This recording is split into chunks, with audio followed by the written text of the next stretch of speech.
안녕하세요. 2022년 2학기 기말고사 건대부고 2학년 시험지 분석을 맡은 이장욱입니다. 지금 저와 함께 한 10분 정도의 시간 동안 2학기 기말고사에 대해서 한번 분석을 해보시도록 하겠습니다. 자, 먼저 제 소개 간단하게 하겠습니다. 저는 이장욱이라고 하고요. 수자국어학원에서 이제 고등부 강사를 하고 있습니다. 건대부고 1, 2, 3학년 맡고 있고요. 뭐 이렇게 제 소개 마치겠습니다. 자, 목차 간단하게 보시겠습니다. 첫 번째로는 이제 등급과 난이도에 대한 이야기 좀 해볼 거고요. 두 번째는 이제 그거에 대한 구체적인 어떤 세부 내용 분석해 볼 거고요. 세 번째는 어떻게 대비해야 되는지, 어떻게 대비하고 있는지 저희 학원에서 이런 것들 설명하도록 하겠습니다. 자, 먼저 시험 문항 분석입니다. 자, 선택형 20문제, 서답형 8문제 해서 총 28문제 출제됐고요. 배점은 7대3으로 70점, 30점 이렇게 배점 나왔습니다. 자, 지금 건대부고 2학년 시험이 지금 해마다의 이제 흐름을 좀 본다면 지금 이렇게 독서를 이렇게 100%의 형태로 뭐 독서에다가 모의고사를 좀 더하는 형태로 보게 된 게 지금 올해가 3년째거든요. 자, 그런데 3년째인데 지금 첫 해 봤을 때는 서답형 문제가 상당히 어려웠다고 보여지고요.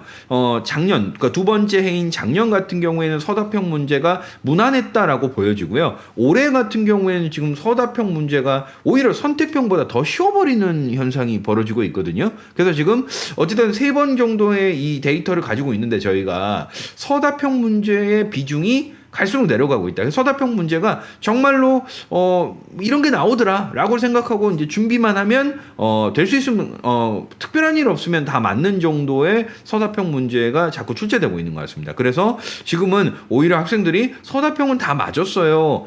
근데 선택형에서 틀렸습니다. 이런 답변들을 좀 많이 하는 것 같아요. 그래서 지금 내년에도 이런 현상이 과연 벌어질 것인지 서답형 문제에 대해서 아마 제 생각에는 너무 많이 틀리지 않아서 조금은 내년에는 난이도를 더 수정하시지 않을까 뭐 이런 생각도 좀 들 정도로 올해 2학기 같은 경우에 서답형 문제에 대한 어떤 그 배점은 그대로이나 이제 거기에 변별력 자체가 좀 많이 떨어져 있다라고 보여집니다.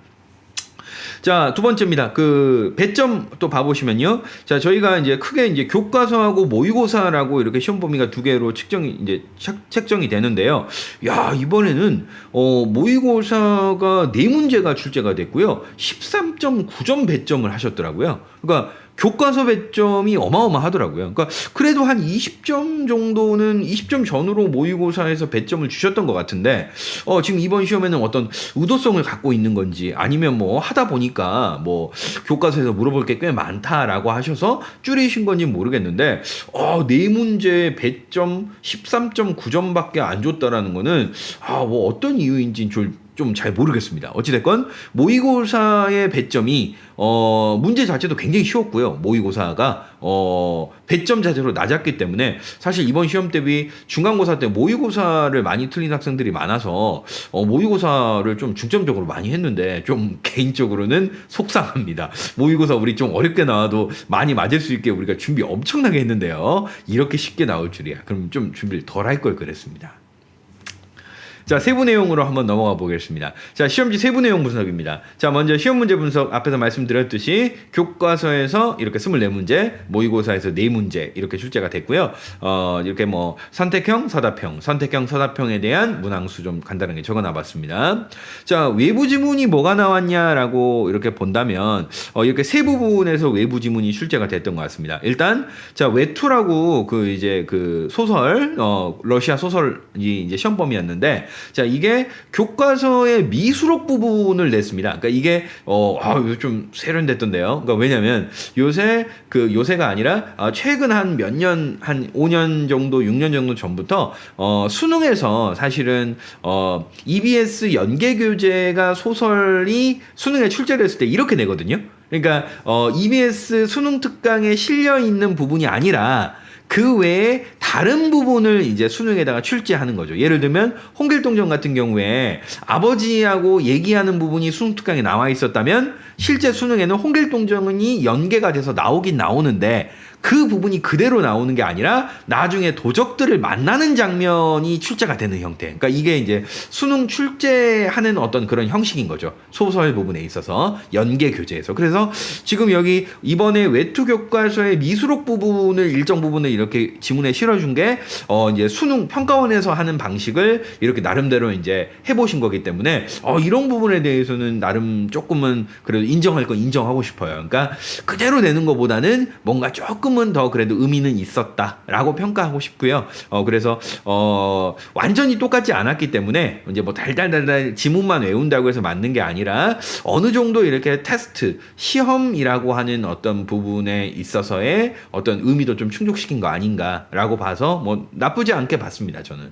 자, 그래서 외투 교과서의 미수록 부분이 지문에 좀 실려 있었기 때문에 이 부분도 일정 부분의 외부 지문이라고 보셔야 될 것 같습니다. 자, 그래서 첫 번째 부분은 이제 이 부분이라고 봤고요. 자, 두 번째 부분은 이제 옛사람의 독서일기를 봐보시면 이제 거기 이제 지문에 산성일기라고 하는 또 이제 그 조선시대에 어떤 궁녀가 썼던 그 일기를 이렇게 실어놨습니다. 자, 그래서 요런 부분이 이제 옛사람의 독서일기에다가 이제 산성일기라고 하는 외부 지문을 추가시켰다. 라고 이렇게 볼 수 있을 것 같고요.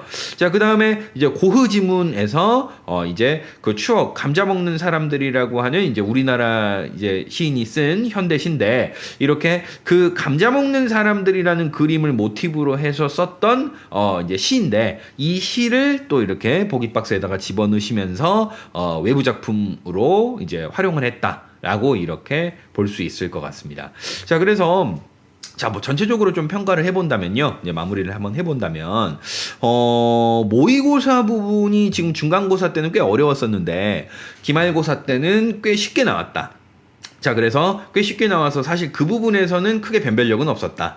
자, 그러면 교과서 부분에서 이제 변별력을 줘야 되는데, 이제 그 부분이 이제 제가 봤을 때는 산성일기 부분이 이제 그 중세국어의 표기법으로 쓰여 있어가지고요. 이제 그 부분이 이제 좀 여러분들 입장에서는 읽기가 좀 어려웠던, 좀 겁을 먹을 수밖에 없었던 부분이었던 것 같고, 외투 교과서 미수록 부분 같은 경우도, 조금 이제 여러분들이 이제 러시아 문학이다 보니까 좀 어렵잖아요. 지문도 길고, 그래서 조금 이 외투 교과서 부분이랑 산성일기 부분이 조금 여러분들 입장에서는 한두 문제 정도씩 한 문제 뭐 혹은 두 문제 한 문제 정도가 조금 어렵지 않았나. 그래서 전체적으로는 건대국어 같은 경우에는 2학년 2학기 되면 이제 또 포기하고 내신을 떠나는 학생들, 특히나 이제 정시가 요새 좀 확대되면서 내신 시장을 떠나는 학생들이 꽤 많이 존재한다고 보이거든요.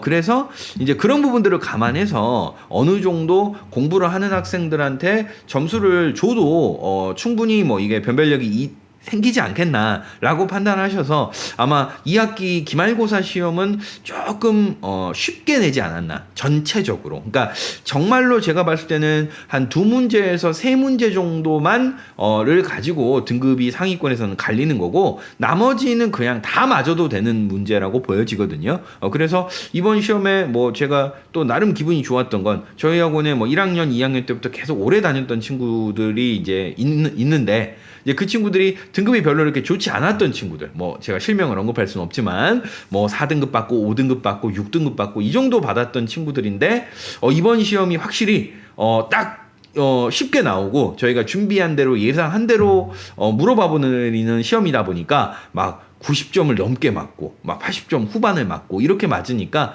제 나름대로는 되게 기분이 좋습니다. 이제 그런 부분들이 있어서 제가 뭐 실명은 말할 수 없지만 혹시 이 영상을 본다면 제가 되게 고맙다 이렇게 표현하고 싶습니다. 이럴 때 좀 보람을 느끼죠. 이제 선생이라고 하는 건. 자, 전체적인 난이도 쉬웠다라고 보여지고요. 전체적으로 어떤 단원에서 어떤 문제 정도가 나왔다라는 것 정도 정리 한번 해봤습니다. 자, 저희가 어떻게 준비하고 있는지, 특히 이번 시험 같은 경우는 이해하는 게 별로 그렇게 중요하지 않았잖아요. 그러다 보니까 암기를 좀 더 중점으로 많이 특히 클리닉 시간에 와서 저하고 같이 암기 많이 하셨죠. 학습지 빈칸 다 채워보고 또 제가 학습지 다른 버전으로 만들어서 또 빈칸 만들어가지고 다 뚫어보고 그래가지고 그거 다 집어넣어야 집에 가고 이렇게 우리가 열심히 암기했는데 어떠세요? 여러분들 그 잘 시험을 본 친구들 입장에서는 그렇게 외웠더니 결국은 점수가 나오지 않습니까? 그러니까 내신은 암기도 중요하고 이해도 중요하고 다 중요하지만 가장 중요한 건 암기라고 했습니다. 그래서 암기의 소중함을 여러분들이 다시 한번 느껴봤을 시험이었으면 좋겠고요. 특히 이번 시험은 그 암기를 제가 매주 클리닉 때 많이 시켰기 때문에 마지막에 제가 그 요정의 선택 모의고사 부분을 5회를 만들었죠. 그래서 5회 만들어서 우리 5번 정도의 실전 기출 같은 문제를 돌렸더니 여러분들 괜찮았을 거라고 생각합니다. 특히 가장 저는 그 부분이 여러분들이 도움을 많이 받았으려면 어떤 부분이 중요하냐면 암기가 된 상태로 문제를 풀어야 된다는 거. 그래서 이제 그 부분들이 잘 됐다면 여러분들이 도움이 많이 받았을 거라고 생각합니다. 자, 그리고 뭐 직접 보충 자료를 통해서 우리가 또 마지막에 정리 한번 했고요. 자, 이런 과정을 쭉 거쳐왔고 내년에도 아마 이런 과정을 똑같이 거쳐갈 거겠죠. 우리가.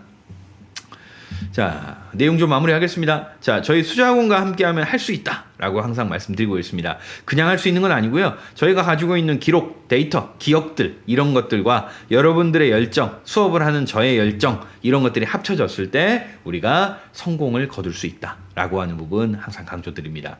자, 뭐 저희가 2년 동안 열심히 해왔는데요. 물론 3학년 1학기 내신도 있습니다만 1학년, 2학년의 과정을 내신 함께 했던 학생들이 한테 먼저 고맙다는 말을 제가 드리고 싶고요. 또 혹은 뭐 내년에 뭐 우리 저희 학원을 선택하기 위해서 이제 이 영상을 보시는 분들한테도 저희 학원이 이렇게 해오고 있다라는 부분들 아셨으면 좋겠습니다. 자, 10분 정도의 시간 동안 제 말씀 들어주느라고 고생하셨습니다. 고맙습니다.